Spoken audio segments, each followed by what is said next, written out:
Bueno, siendo las 7:06, damos inicio al miércoles académico del día de hoy. Hoy estamos con María Andrea Ortegate, que es una doctora residente de la Universidad del CES, que nos va hoy a hablar de fiebre, inflamación intraparto y puerperal, qué hacer. La idea es que de esta, pues aquí vamos a socializar muchas de las actividades relacionadas con todo lo de control y prevención de infecciones. Entonces es muy importante pues la presencia de todos ustedes y la atención a María Andrea. María Andrea, muchas gracias por preparar el tema y bueno, adelante. Listo, mi doc. Ahí tenemos la visualización como presentación, ¿cierto? Sí, y se ve. Perfecto. Bueno, muy buenos días. Mi nombre es María Andrea Ortegate, residente de ginecología de segundo año del CES y agradeciendo pues a la doctora Catalina pues por la presentación y por todo el apoyo y direccionamiento con esta charla. Como les decía la doctora, el día de hoy vamos a hablar de fiebre, inflamación intraparto y puerperal, enfocándonos principalmente en lo que es la coriomionitis desde la parte del síndrome febril intraparto y la endometritis posparto.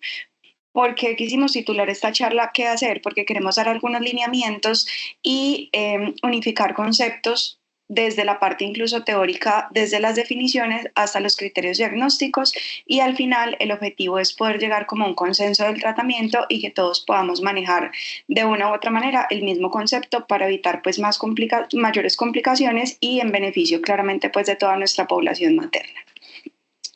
Empezando la charla y dejando claro conceptos, inicialmente poder recordar cómo definimos ciertas patologías y de ello la coriamnionitis definido como un proceso de inflamación aguda de esas membranas placentarias, bien sea el amnios y el corion de origen infeccioso, sumado a la infección pues del contenido amniótico, llámese feto, cordón o líquido amniótico. ¿Por qué es importante esto? Porque hasta el 1-2% de los partos a término pueden tener o presentar pues una coriamnionitis y 5-10% de los partos pretérmino. El otro concepto que queremos dejar claro para nuestra charla es la fiebre intraparto aislada, definida como esa temperatura mayor de 38 grados persistente a pesar del manejo antipirético o dos picos que van a estar separados por 4 a 6 horas durante el parto o en las primeras 24 horas postparto. Perdón que voy a coger acá el puntero. Y finalmente poder definir y tener clara la diferencia entre lo que es la coriamnionitis o triple I y el proceso de infección e inflamación intramniótica que está cobrando tanto peso en los últimos años y poder tener claras las diferencias no solamente desde la parte del enfoque diagnóstico, sino de la parte del tratamiento. ¿Por qué es importante esto? Porque si vamos, digamos, a las estadísticas y a la epidemiología, el hecho de yo tener un proceso infeccioso intraparto nos da muchísimo más riesgo de endometritis, de sepsis, de distrés respiratorio en el recién nacido, bajo APGAR, requerimiento de UCI, hemorragias intracraneales y hipertermias en el neonato, principalmente por la fiebre intraparto, generado o, digamos, manifestado a partir pues, de hipoxia fetal y acidosis metabólica. Entonces, para empezar, quisimos traer un mapa conceptual que la idea es como clarificar de una vez como las diferencias que tenemos entre los diferentes escenarios clínicos. Vamos a hablar entonces de una infección intramniótica y dentro de ello lo podemos dividir en dos. El primero es el triple I o la coriamnionitis, que va a definirse desde la fiebre materna mayor de 38 grados y la presencia de al menos uno de los siguientes criterios: taquicardia fetal, leucocitosis mayor de 15.000, flujo cervical purulento y ya vamos a entrar propiamente en este tema que vamos a ver pues claramente la evidencia bioquímica o microbiológica en el líquido amniótico compatible con esa infección. Nuestro otro escenario clínico es la infección intramniótica subclínica, que va a estar definida cuando tenemos bacterias en esa cavidad amniótica pero una paciente completamente asintomática. No tenemos taquicardia fetal, no tenemos síndrome febril asociado. Y nuestro otro escenario es la inflamación intramniótica, que va a estar caracterizada por un aumento de la interleuquina 6 o la metaloproteinasa 8 en el líquido amniótico en ausencia de microorganismos detectados mediante cultivo. Es importante este concepto porque este aumento de la interleuquina 6 y de la metaloproteinasa 8 pueden ser realmente inducida por microorganismos o no inducida por microorganismos. Vamos entonces en las siguientes dos diapositivas a dejar claro este concepto de infección e inflamación intraamniótica y poder tener a partir como de la diferenciación diagnóstica y terapéutica toda la diferencia de lo que vamos a hablar durante la charla, que es la coriomionitis. Entonces, en el contexto de infección e inflamación intraamniótica, los microorganismos que principalmente se han visto detectados en el líquido amniótico son el ureoplasma, el micoplasma y el Fusobacterium species, pero desafortunadamente tener un cultivo negativo no significa que estemos ante ausencia de infección. ¿Por qué? Porque en nuestro medio no tenemos hasta ahora, desafortunadamente, todos los cultivos para los gérmenes que podamos aislar, entonces digamos que el cultivo negativo no va a tener pues un valor predictivo negativo muy alto. Y en cuanto al tratamiento de este contexto de inflamación e infección intraamniótica, la literatura nos cita un triconjugado que realmente ha estado pues como muy clarificado en los últimos años y es ceftriaxona 1 gramo cada 24 horas, más claritromicina 500 cada 12 horas, más metronidazol 500 cada 8. Sin embargo, en consenso para nuestra población gestante de la Clínica del Prado y en consenso con todos los infectólogos, y dado las resistencias que tenemos frente a ceftriaxona y los gérmenes más frecuentemente aislados, nuestro protocolo propiamente de la Clínica del Prado nos cambia ceftriaxona por cefalotina y la dosis establecida es 1 gramo IV cada 8 horas. Vuelvo y repito, para el contexto de infección e inflamación intraamniótica. Ya centrándonos propiamente en la coriomionitis, recordemos que clásicamente este diagnóstico ha estado basado en los criterios clínicos de Gibbs y Coles desde el año 82 y redefinido pues en el último tiempo, y vamos a hablar de triple I cuando tenemos fiebre materna mayor de 38 grados y al menos uno de los siguientes: una taquicardia fetal mayor de 160 latidos por minuto que debe durar un promedio más de 10 minutos, leucocitosis mayor de 15.000, claramente previamente sin que esa paciente haya recibido esteroides antenatales, y un flujo cervical purulento. Cuando empezamos a buscar en la literatura qué gérmenes más frecuentes se relacionan pues con esta coriomionitis, nace esta revisión incluso en el año 2020 que tiene citada incluso una revisión también pues de todos la microbiología pues frecuente, digamos como en el último tiempo reportada desde la coriomionitis, y lo que se ha visto es que los gérmenes más frecuentemente relacionados en este escenario clínico son todas las especies de uroplasma, la Gardnerella vaginalis como anaerobio, el Streptococcus agalactiae y las especies de bacteroides. En cuanto a los diagnósticos diferenciales, siempre es muy importante que si estamos ante un contexto de coriomionitis e inicialmente solamente tenemos ese pico febril materno, podemos también evaluar otras posibles causas que no necesariamente se tratan de un foco intraparto. Entonces, siempre tener en cuenta que esos picos febriles no sean asociados a analgesias epidurales, al uso de prostaglandinas, a temperaturas ambientes elevadas, o que no tengamos algún otro foco no uterino, digamos como corriendo en esta paciente en el proceso intraparto. Dentro de ello, lo más frecuentemente reportado son focos renales o focos respiratorios. Cuando entramos a averiguar sobre los factores de riesgo que principalmente se van a ver relacionados en el contexto de coriomionitis, nos encontramos con estos 6 principales: la nuliparidad, la ruptura de membranas, la colonización por estreptococo del grupo B, un trabajo de parto prolongado o un trabajo de parto pretérmino, múltiples tactos vaginales y cuadros infecciosos. Y de aquí vamos a tomar los 3 más importantes reportados en la literatura. El primero de ellos, el estreptococo del grupo B, recordando que casi hasta el 30% de las pacientes pueden estar colonizadas, que es un hisopado que se va a tomar del tercio distal de la vagina y del recto, y que es un cultivo que por literatura y por evidencia debemos siempre tomar a partir de la semana 35, no antes, porque realmente lo que se ha visto es que desafortunadamente antes de esta semana no vamos a tener pues una colonización que realmente sea pues fidedigna y un valor pues predictivo positivo de este cultivo. Saber que el hecho de estar colonizada o ser portadora del estreptococo nos pone en un escenario para la paciente de mayor riesgo de bacteriurias asintomáticas, infecciones de vías urinarias, coriomionitis y endometritis. ¿A quiénes vamos a tratar? Realmente lo que nos dice la literatura es, si usted tiene un hijo previo con enfermedad por estreptococo del grupo B, es un criterio sine qua non para dar el tratamiento. Ni siquiera tienen en cuenta el cultivo actual porque ya el hijo previo había estado afectado y se considera un criterio para la profilaxis. Un cultivo de estreptococo del grupo B positivo, una ruptura prolongada de membranas, que ahorita me voy a centrar un poquito más en este punto, una fase activa del trabajo de parto con cultivo positivo, y la recomendación es darlo 4 horas antes del parto en lo posible y que mínimo ojalá la paciente alcance a recibir 2 dosis. El otro escenario muy importante para el tratamiento es aquel parto pretérmino, que estamos ante el escenario pues del parto pretérmino, pero con cultivo rectovaginal desconocido. La literatura nos da una acotación muy interesante, y es que esto está citado tanto en las guías americanas y europeas como en la guía colombiana incluso, que en caso de que pasen 5 semanas con una muestra negativa y no hayamos tenido todavía el parto, idealmente el cultivo debería repetirse. Entonces, ¿qué nos dicen? Si usted está ante un escenario de un parto pretérmino con un cultivo negativo, pero el cultivo negativo tiene más de 5 semanas, idealmente se debería tratar como un cultivo desconocido. Yo sé que es un escenario un poquito más difícil en nuestro medio porque repetirlo como inmediatamente no es tan fácil o tan factible, pero sí tener en cuenta que idealmente la validez del cultivo para evitar recolonizaciones tiene 5 semanas.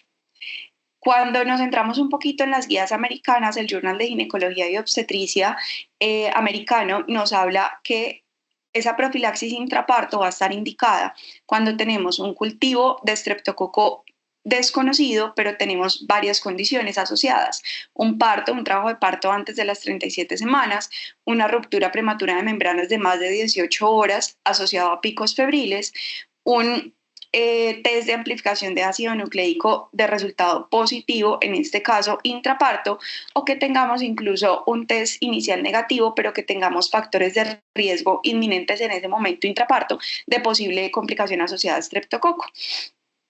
Y otro factor que no se nos debe olvidar es aquella paciente que nos hizo alguna bacteriuria por estreptococo en cualquier trimestre del embarazo, que ya se considera estando portadora del estreptococo del grupo B y no es indicación ni siquiera de tomar cultivo rectovaginal, porque estas pacientes directamente van a profilaxis intraparto.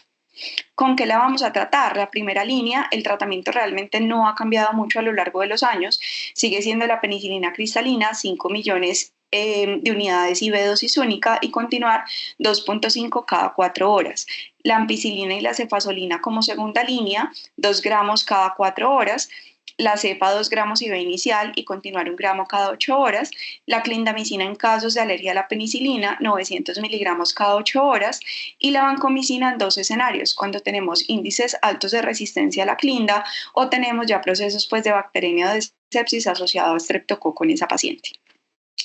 Nuestro otro escenario clínico de gran factor de riesgo es esa ruptura prolongada de membranas. ¿Qué nos dice la literatura? Si usted tiene una ruptura prolongada de membranas de más de 18 horas, pero tiene un embarazo a término de más de 37 semanas y su cultivo es negativo, realmente no hay indicación de tratarlo. Sin embargo, cuando ya tenemos esa ruptura de más de 18 horas, pero tenemos un estreptococo, un cultivo de estreptococo desconocido, la indicación es iniciar tratamiento. ¿En qué otros escenarios? Cuando tenemos de entrada un cultivo positivo o cuando esa paciente durante el trabajo de parto nos debuta con signos de amnionitis. Y este es un algoritmo muy bonito que nos plantea el Journal Americano de Ginecología y Obstetricia respecto al manejo de la ruptura de membranas pretérmino, que nos dice: si usted tiene una ruptura de membranas pretérmino, idealmente debería obtener un cultivo del estreptococo del grupo B e iniciar la profilaxis y evaluar 2 escenarios clínicos. Si la paciente le entra en un trabajo de parto, usted debería seguir el antibiótico, pero si la paciente entra en latencia y no sigue con su trabajo de parto, deje la profilaxis antibiótica por 48 horas y evalúe los cultivos. Si su cultivo es negativo, puede suspender los antibióticos, y si su cultivo es positivo, tiene 2 escenarios: continúe el antibiótico, o si usted en algún momento ve que esa paciente sigue en su trabajo de parto y no tiene disponibilidad de tomar el cultivo, continúe la profilaxis antibiótica. ¿Qué estudios le vamos a pedir a estas pacientes? Un hemoleucograma, una PCR, tiempos de coagulación, urocultivos, hemocultivos 2, que está citado pues en la literatura, siempre el monitoreo fetal, pruebas de imagen si sospechamos un foco específico, o la amniocentesis diagnóstica ante la sospecha pues propiamente de la triple I. ¿Cómo haremos ese diagnóstico entonces bioquímico y microbiológico? Los hallazgos en el cultivo se van a, digamos, determinar por tres aspectos: la visualización de gérmenes en líquido amniótico en esa tinción de Gram, niveles de glucosa en líquido amniótico menores de 15 miligramos por decilitro o cultivo en líquido amniótico positivo. Cuando uno se va a la literatura, la guía colombiana, incluso desde el año 2013, no nos ha cambiado realmente dramáticamente por estos criterios. Seguimos teniendo en cuenta los leucocitos, la glucosa menor de 15 miligramos por decilitro, y incluso desde hace muchos años citado la importancia de poder hacer la medición de interleuquina 6 y metaloproteinasa 8 en este líquido amniótico para poder descartar otros escenarios clínicos. Sin embargo, pues desafortunadamente todavía no estamos pues en el medio pues con toda la disponibilidad para hacer la medición pues de estos dos niveles. Cuando nos vamos un poco a las sociedades, la ACOC nos hace unas recomendaciones muy puntuales en el contexto de la coriamnionitis y nos dice que la administración de antibióticos intraparto está recomendada siempre que usted sospeche incluso o confirme la infección intraamniótica, porque lo que se ha visto es que ese cubrimiento antibiótico nos ha evitado dramáticamente riesgos de sepsis neonatal. La fiebre materna aislada, definida como esa temperatura mayor de 39 grados o entre 38 y 39, que intraparto nos persiste por más de 30 minutos desde la nueva toma, y que se debería considerar el cubrimiento antibiótico ante la fiebre materna aislada, incluso si usted no ha documentado otro foco intraamniótico. Recordemos acá, claramente descartando otros escenarios que no tenga que ver con múltiples dosis, por ejemplo, de misoprostol, que no tenga que ver con la analgesia epidural reciente o un ambiente térmico muy elevado. Siempre la recomendación incluso de la guía es empiece cubrimiento antibiótico, porque lo que se ha visto es que esos modelos multivariados de riesgo de sepsis neonatal han tenido un impacto muy positivo con el cubrimiento antibiótico materno intraparto de forma temprana. Otro de los artículos citados dentro de esta revisión pues, que hicimos es este artículo del año 2020 del Journal de Ginecología y Obstetricia, que nos dice como recomendación, digamos, soportar lo mismo que nos hablaba ya la COCA anteriormente, que la administración de antibióticos debería iniciarse en ese periodo intraparto cuando confirmamos el diagnóstico, porque hemos tenido un impacto muchísimo mayor para la disminución de la frecuencia de neumonía o sepsis neonatal, estancias hospitalarias tanto neonatales como maternas y días febriles maternos. Desafortunadamente todavía no hay una evidencia como tan fuerte que nos respalde que tener el parto inmediato en ese escenario después del diagnóstico de la coriamnionitis clínica previene resultados neonatales y maternos adversos o principalmente pues la parte del desarrollo neurológico a largo plazo. Sin embargo, sí se ha visto que la coriamnionitis clínica intraparto tiene muchísimo más riesgo de atonía uterina, hemorragia postparto y transfusión de hemoderivados. Por eso vamos a ver ahora que la conducta realmente de la finalización de la gestación es una vez usted pues haga el diagnóstico de la coriamnionitis. Entrando en el punto del tratamiento, la guía colombiana, digamos, tiene un soporte muy marcado respecto a todos los microorganismos que son mucho más prevalentes en nuestra población, y nos recomienda que una vez hecho el diagnóstico de la coriamnionitis, iniciar antibiótico inmediatamente. El esquema recomendado para nosotros en Colombia es clindamicina 600 miligramos IV cada 6 horas, más gentamicina 240 miligramos IV cada 24 horas. Incluso en el contexto de una ruptura de membranas, la recomendación del tratamiento ante el escenario clínico de la coriamnionitis sigue siendo igual: clindamicina más gentamicina. Cuando uno se va a buscar la literatura, y esto lo traje para que tengamos en cuenta las diferencias que podemos encontrar, miren que realmente hay otros esquemas antibióticos que están recomendados. Sin embargo, este esquema, por ejemplo, de piptazo y claritro, principalmente lo recomiendan de primera línea en la población europea. Entonces es muy importante saber, porque nos vamos a encontrar con diferente literatura y diferentes esquemas antibióticos, y saber que a pesar pues de que la Sociedad Europea nos recomiende piptazo y clarito de entrada, y como vamos a ver ahora más adelante otro esquema de la Sociedad Americana, nuestro esquema propiamente en Colombia está dado por Clindagenta, por los microorganismos más frecuentemente reportados y los índices pues de resistencia de nuestra población. Si tenemos un riesgo de gérmenes ble positivo, la recomendación es más que todo con AMPI más ertapenem más clarito, y los otros manejos claramente en este escenario van a ser los antitérmicos, los esquemas de esteroides antenatales y la neuroprotección si es necesaria en trabajos de parto antes de las 32 semanas. Cuando nos vamos a COC tiene como primera línea ampicilina más gentamicina, pero recordemos que la diferencia con nosotros es que nos vamos a quedar, como lo mencionaba anteriormente, con clindamicina, gentamicina. Y esto fue avalado en el consenso con los infectólogos en toda la preparación pues, de esta charla, que en el escenario de una coriomielitis vamos a tratar con clinda-genta en nuestra población y acá pues en la clínica del Prado. En cuanto al contexto de la finalización de la gestación, se recomienda una vez confirmemos el diagnóstico bajo cubrimiento antibiótico independientemente de la edad gestacional. La vida del parto realmente es muy debatida en la literatura, pero no es una indicación clara de cesárea. Eso se va a definir individualizando cada caso y sabiendo la evolución del parto y del bienestar fetal. Lo que se ha visto es que sí tenemos mejores resultados neonatales cuando tenemos una cobertura antibiótico intraparto, mínimo por 4 horas, pero no más de 12 horas, porque ya cuando tenemos en contexto de coriomielitis de más de 12 horas sin desembarazar, vemos más riesgo de atonía uterina y de Apgar bajo pues al nacimiento. En cuanto al manejo postparto, se recomienda que una vez tengamos el parto, continuemos antibiótico-terapia ya iniciada en el contexto de la coriomielitis y mantener hasta 48 horas a febril.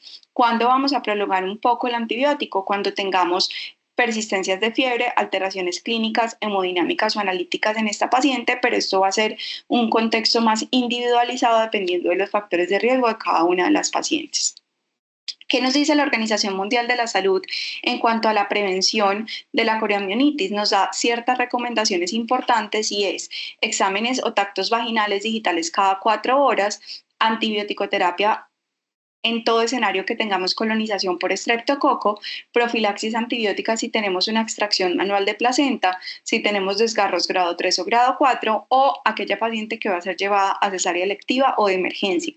Centrándonos un poco en este punto, nos parece muy importante a la hora de evaluar como la importancia de estos tactos vaginales cada 4 horas, encontramos una revisión sistemática de la literatura muy bonita del año 2023, en donde ellos buscaron identificar, evaluar y sintetizar los resultados de estudios observacionales y ensayos clínicos aleatorizados que compararon hacer un manejo activo versus expectante en el contexto de ruptura, incluyendo exámenes vaginales y evaluar los resultados incluso de coriomielitis. Y lo que se vio es que ellos se preguntaban inicialmente si para esa ruptura de membranas preparto a término, de esos embarazos a término, los exámenes vaginales estaban asociados con coriomielitis. Y lo que se encontró es que era uno de los factores de riesgo más fuertemente relacionados con la coriomielitis.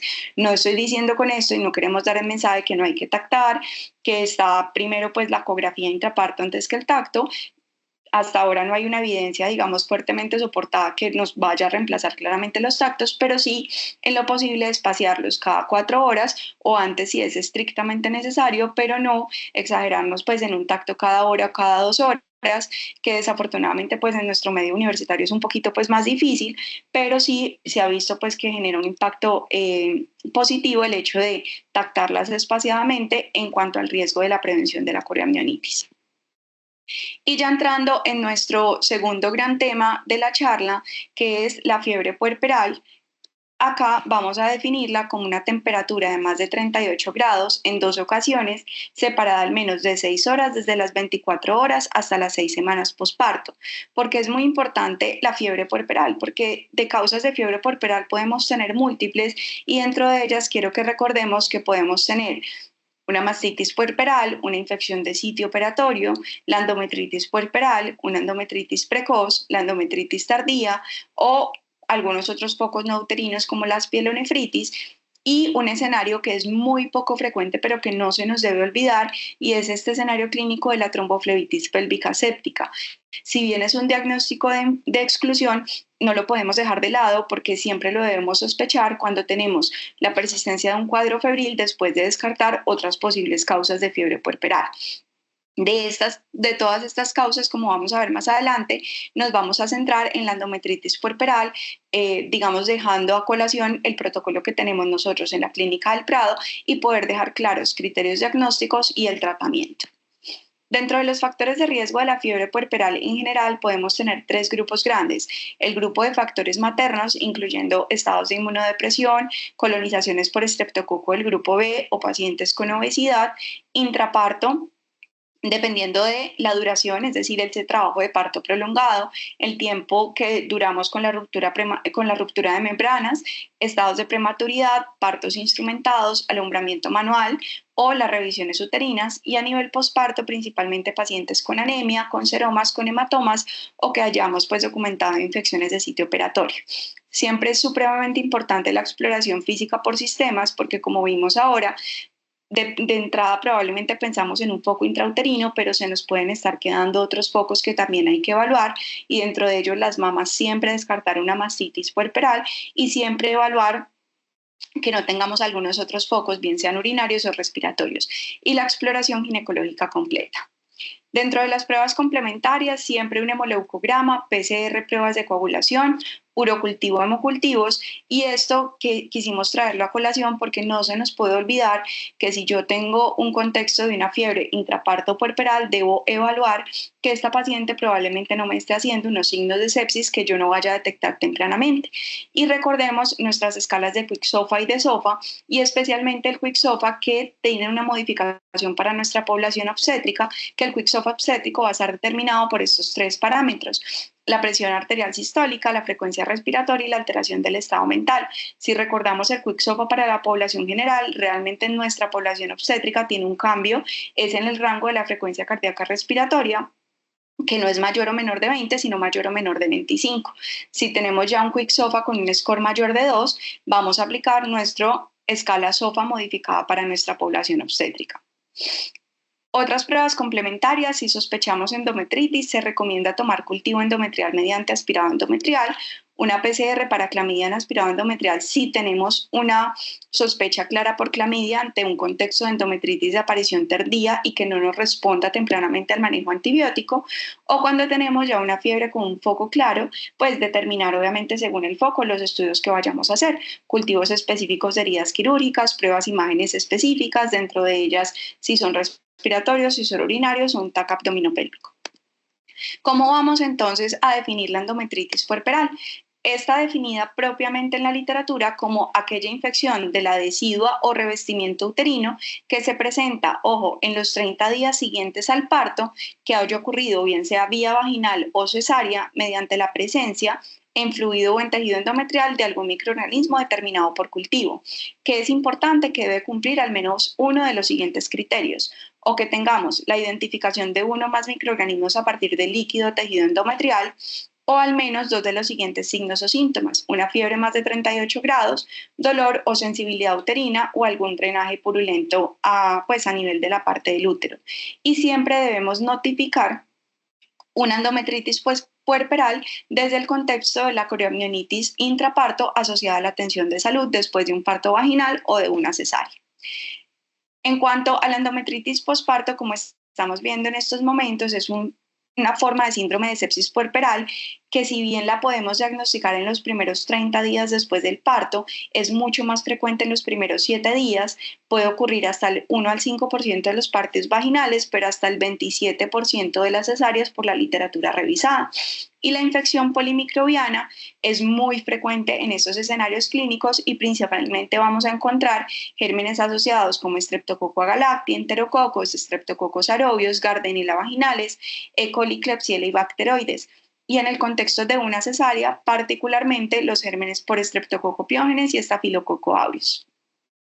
Factores de riesgo realmente son múltiples y dentro de ellos van a depender pues de cómo tuvimos ese comportamiento del trabajo de parto: una ruptura prolongada de membranas, un trabajo de parto prolongado, múltiples tactos vaginales. La cesárea per se es un factor de riesgo mucho más marcado para endometritis respecto al parto vaginal, que hayamos tenido retención o extracción manual de placenta o de restos placentarios, hemorragias posparto, colonización por estreptococo, vaginosis bacteriana no tratadas en el momento del parto, anemia, diabetes, edad materna joven y el bajo estrato socioeconómico, relacionado claramente pues como por el pobre seguimiento prenatal de estas pacientes.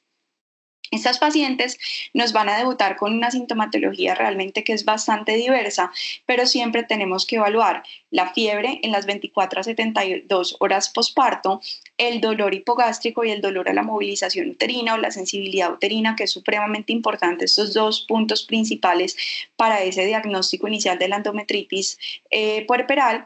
También unos pueden debutar con sintomatología general, escalofríos, cefalea, malestar general, palidez, taquicardia, con alteraciones analíticas, leucocitosis y elevación en general de los reactantes de fase aguda, leucorreas fétidas o alguna masa palpable separada del útero con fiebre y dolor. En cuanto al tratamiento, esta es una de las revisiones de Cochrane más bonitas que incluso salió en el año 2015, que nos habla de los regímenes de tratamiento antibiótico para la endometritis posparto, y ellos lo que buscaron con esta revisión sistemática y metaanálisis fue determinar, a partir de esa mejor evidencia disponible, el efecto de los diferentes regímenes antibióticos en la endometritis posparto respecto a la tasa de fracaso terapéutico. Buscaron diferentes fármacos, vías de administración y duración del tratamiento y buscaron la efectividad de los diferentes regímenes activos. Fue un estudio que evaluó 42 ensayos con 4.240 mujeres y se evaluaron en diferentes lugares de diferentes partes pues, del mundo, y realmente eso cobró muchísimo peso pues, para la literatura, y lo que ellos evaluaron y lo que encontraron era que la combinación de clindamicina y un aminoglucósido fue muchísimo más eficaz que otros regímenes, con menos fracasos terapéuticos y menos infecciones de las heridas. Que hubo más fracasos en el tratamiento en las mujeres que recibieron aminoglucósido más penicilina o ampicilina versus aquellos que recibieron el esquema de clindamicina, gentamicina, que hubo más infecciones en las heridas en aquellas pacientes tratadas con cefalosporinas versus las tratadas con otros gérmenes y con otros regímenes, perdón, y de ellos hablaban principalmente de clindamicina más gentamicina, y que el uso de cefalosporinas de segunda y tercera generación aumentó más las tasas de fracaso del tratamiento versus otros regímenes como clindamicina y gentamicina. Es por esta revisión y por claramente todo el soporte de toda la literatura encontrada que nuestro consenso para la población colombiana y en la Clínica del Prado tiene estimado como tratamiento en el escenario clínico de una endometritis posparto el manejo antibiótico con clindamicina 600 miligramos IV cada 6 horas más gentamicina 240 miligramos IV al día. Hay otros esquemas de tratamiento planteados en la literatura. Como vemos, nosotros como primera línea vamos a tener siempre clindagenta, pero cuando uno entra a buscar la literatura nos vuelve a pasar lo mismo que en el contexto de la coriamnionitis. Principalmente para la sociedad europea, la primera línea de ellos sigue siendo piptazo o ceftriaxona más metronidazol. Sin embargo, es importante que tengamos como la diferencia, obviamente, de las poblaciones a las que estamos estudiando y de los gérmenes que estamos combatiendo, y nuestra primera línea sigue siendo clindamicina, gentamicina. Siempre considerar los carbapenémicos ante factores de riesgo de ble positivo, tener en cuenta los esquemas alternativos ante alergia a la penicilina, y ya otros escenarios clínicos ante la presencia pues, de las PCRs de clamidia positivas, que la recomendación es con acitromicina, y si hay alergia a la penicilina, con doxiciclina por 7 días. En cuanto al seguimiento, la idea y lo que nos recomienda la literatura es mantenga el cubrimiento antibiótico hasta al menos 24 horas que la paciente esté afebril, y ya la continuidad del tratamiento y completarlo de 7 a 14 días va a depender mucho de cada respuesta individual de la paciente al antibiótico y los resultados de los paraclínicos. ¿Cuándo se considera un fracaso en el tratamiento? Cuando no tenemos mejoría clínica o hay una persistencia de la fiebre por más de 72 horas a pesar del manejo antibiótico.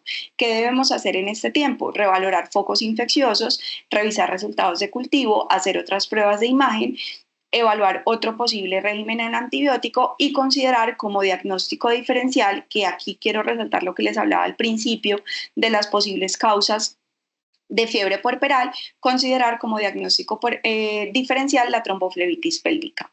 Cuando revisamos las sociedades y las recomendaciones de la literatura respecto a cuánto tiempo seguir yo mi antibiótico, si tenemos, por ejemplo, un contexto de coriamnionitis clínica y nos vamos al riesgo pues, de endometritis puerperal, la Sociedad Americana de Ginecología y Obstetricia nos recomienda que realmente la extensión del antibiótico posparto se debe basar netamente en los factores de riesgo posparto de endometritis, que se sugiere en la literatura, que el hecho de yo tener un parto vaginal es mucho menor el riesgo, como vimos, de generar una endometritis posparto versus el riesgo de cesárea, pero que si yo tengo un contexto de bacteremia, una fiebre persistente en el posparto, yo debería continuar el manejo antibiótico.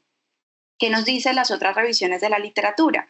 Que realmente al momento pues, de comparar el uso de antibióticos versus el placebo después de un parto vaginal, lo que se ha encontrado es que no hay diferencias significativas entre los grupos que son llevados al manejo antibiótico versus los que son llevados al placebo después de la primera dosis de antibiótico posparto. Entonces, lo que se ha recomendado hasta el momento y que queremos como llegar en consenso acá con esta charla es la recomendación de usar una dosis adicional en el contexto pues de la coriamnionitis clínica en el manejo posparto, que usemos una dosis adicional de antibiótico después del parto o después de la cesárea y evaluar cómo es el comportamiento clínico de esa paciente. Si tenemos una paciente que no persiste febril, que sus exámenes incluso no son alterados desde la parte de antes del parto y que tenemos una paciente que no está taquicárdica, que no está hipotensa y que clínicamente está asintomática, después de la primera dosis de antibiótico posparto podríamos realmente suspender el manejo antibiótico.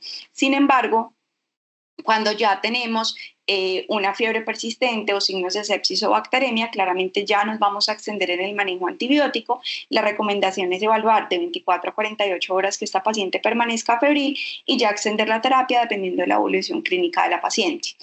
Esta es otra revisión de soporte incluso para este concepto que estamos dejando a colación en estos momentos. Fue una revisión muy bonita del año 2022 que buscó capacitar al equipo multidisciplinario e implementar estos protocolos estandarizados para mejorar la precisión diagnóstica en la sala de partos en el centro obstétrico nivel 3. Y lo que se encontró es que cuando las pacientes estaban afebriles después del parto y recibieron un solo ciclo de antibióticos en el periodo posparto, realmente tuvieron un desenlace clínico completamente favorable.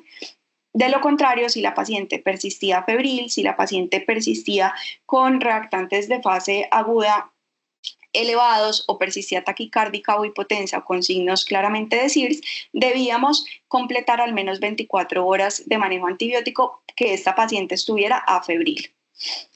Y ya para terminar, dentro de las conclusiones del manejo que queremos dar acá, pues a colación de la charla y para llegar a estos criterios pues unificados para nuestra población gestante y acá para aportar claramente pues en la clínica del Prado, recordar los tres escenarios clínicos pues que hablamos durante toda la charla.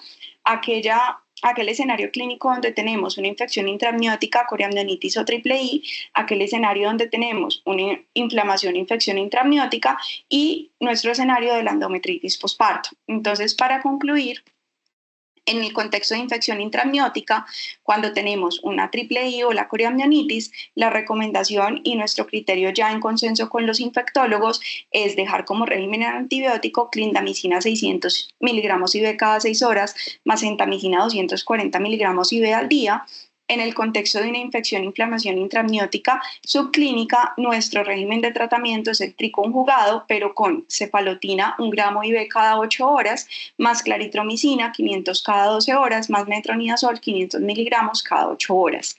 En el contexto de una endometritis posparto, nuestro régimen en antibiótico basado claramente en toda la evidencia soportada anteriormente, sigue siendo clindamicina 600 miligramos IV cada 6 horas más gentamicina 240 miligramos IV al día.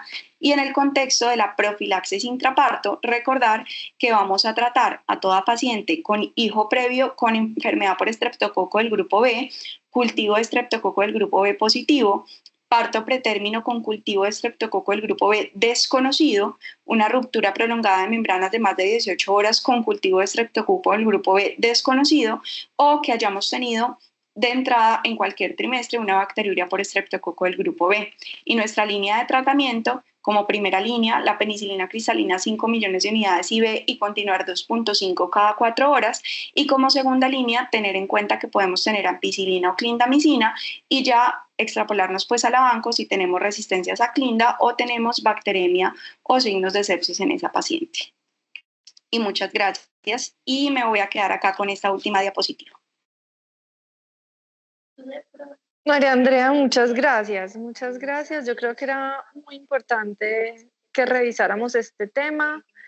Yo creo que la parte preparto, intraparto, los conceptos creo que quedaron muy claros. Creo que hemos definido algunas cosas que de pronto hemos encontrado que en algunas oportunidades no se hace de la manera correcta, sobre todo en la profilaxis intraparto. Recuerden que ya con esto no toda ruptura prolongada de membranas tiene manejo antibiótico, solo pues durante el intraparto de las pacientes con embarazo a término o con trabajo de parto a término. Recuerden que tienen estreptococo positivo o desconocido en esos casos, no a todas.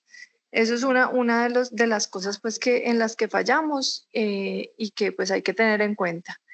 Y lo otro, digamos en la endometritis postparto, yo quisiera ahí que de pronto la jefe Shirley o Ana Cristina, que es digamos la persona que más analiza esos casos, que de pronto nos dieras algunas recomendaciones en cuanto a la prevención específica. ¿Qué factores te has encontrado más relacionados con la presencia de endometritis en la clínica como para nosotros tenerlos en cuenta? Sí, Ana está por ahí, o la jefe Shirley. María Andrea, ¿estás ahí? Sí, Doc, yo estoy acá. Ah, bueno. Bueno, no, hubiera sido interesante, pues de pronto están ocupaditas ahí, pero la idea es que eso que habló María Andrea, el número de tactos es fundamental. Nosotros entendemos pues que muchas veces estamos con personal en formación, pero en general adherirnos pues al número de partos, al número de tactos en el intraparto, la profilaxis para el estreptococo como ya lo vimos, y obviamente es súper importante el lavado de manos adecuado y el lavado pues de la zona operatoria pues también como para la prevención. Em, no sé si alguien tiene alguna pregunta, algún comentario, alguien quiere hacer alguna anotación. Buenos días. Hola, ¿Cómo está, doctora? Con la jefe Mónica. hola No. Moni, Bien, cuéntame. súper importante, pues que hemos visto en algunos que todavía estamos utilizando antibióticos y en algún momento lo habíamos hablado y que esperamos que con esta charla pues se subsane como esta práctica en aquellos pacientes que simplemente tienen una ruptura prolongada de membranas pero con un estreptococo negativo, ¿cierto? Que es una práctica que aunque ha disminuido todavía lo tenemos como un poco arraigado dentro de la institución y sobre todo pues como en el personal de enfermería que influye mucho en esa toma de decisiones. Ay, de acuerdo, Moni, eso justo era lo que estábamos hablando, porque pues Mónica también lo dice porque lo hemos encontrado y nos han llamado mucho la atención en las historias clínicas. Y recuerden pues que para evitar pues resistencias es muy importante el uso racional de los antibióticos. Es usarlos cuando es necesario y no usarlos cuando no es necesario. Em, También los esquemas antibióticos, espero que hayan quedado claros porque miren que nosotros tenemos un esquema antibiótico que hemos acordado con los infectólogos para la infección intramniótica subclínica. Tenemos unos criterios muy específicos que todas estas pacientes usualmente son valoradas por medicina materno-fetal para decidir el inicio de ese manejo antibiótico, por cuánto tiempo. Y definitivamente con la coriamnionitis, cuando utilizamos, pues tenemos la clínica florida pues de la triple I o la coriamnionitis, pues que nuestro esquema es la clindagenta y esas pacientes en el 99.9% de los casos van a esa terminación o interrupción del embarazo porque pues son, digamos, ese es el control del foco y seguimos como con la misma tendencia. Entonces, sí, gracias, jefe Moni, pues otra vez hacer la anotación que es muy importante. No sé si alguien más tiene alguna otra aclaración o anotación. Yo quería pues decir como algo en cuanto a conceptos y es que muchas veces pues se confunde el concepto de infección e inflamación intramniótica subclínica con el triple I. Entonces vemos muchas veces escrito en las historias clínicas como diagnóstico triple I cuando en realidad no cumple criterios de coriamnionitis que en realidad son sinónimos. Entonces creo que en eso sí tenemos que como ser un poquito más cautelosos al momento de escribir las historias, porque ahí es que empiezan a haber como un poquito de confusiones en cuanto a qué antibiótico debo usar y estamos en algunas ocasiones poniendo antibióticos adicionales que no son necesarios. De acuerdo, Nati. Sí, y por eso fue, digamos, al principio de la charla tan importante que María Andrea nos aclaró todos esos conceptos. Y digamos, para nosotros es un reto la infección e inflamación subclínica. Por eso nosotros digamos que pues estamos trabajando en la guía, pero entre digamos el grupo de materno-fetal, en ausencia de algunos marcadores que claramente no tenemos en la clínica, como la interleucina 6 o la metaloproteinasa de matriz, pues nosotros nos hemos, digamos, establecido unos criterios diagnósticos que nos, digamos, nos guían para ese manejo antibiótico de la infección e inflamación, ¿no? O subclínica. Entonces, sí es muy importante lo que dice Nati, porque la triple I es la coriamnionitis. Entonces, cuando utilicemos el término, es cuando tengamos, obviamente, la clínica florida que está descrita y que nos habló María Andrea al principio. Em, gracias, Nati, por la observación. ¿Alguien más tiene alguna otra anotación acá? Podemos tener un flujograma como una guía como rápida en los servicios para el actuar en estos distintos escenarios. Sí, yo creo que ya María Andrea hizo un avance ahí con esa última diapositiva.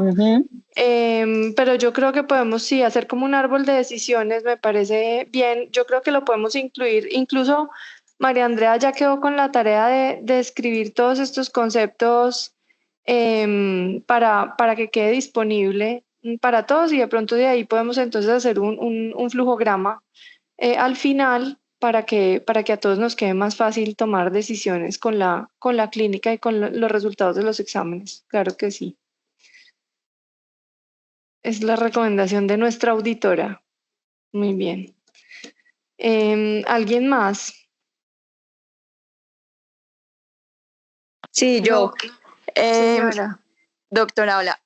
En cuanto a lo que proponen de cuando hay resistencia a la penicilina ampiclinda, hay que hablar bien con los pediatras porque en casos de alergia a la penicilina, ellos no están muy de acuerdo usos de clinda por las resistencias con los neonatos. Entonces, en la clínica ya varias veces ellos han sugerido de una vez la banco. Entonces, ahí tengan en cuenta cuando hagan el flujograma, tenerlos a ellos muy presentes porque ellos no están de acuerdo con la clinda. Súper importante eso, Manu. Mil gracias. Entonces, voy a hablar con la doctora Realpe para que pues obviamente ya nos guíe en esa parte. Lo que nosotros mostramos ahí en ese aspecto sí es lo que está escrito en las guías colombianas, pero si hay alguna resistencia local específica, claro que la debemos tener en cuenta. Entonces, gracias por eso, porque entonces tenemos que hablar con neonatos para poder discriminar bien el uso de estos antibióticos. Mil gracias. ¿Alguien más?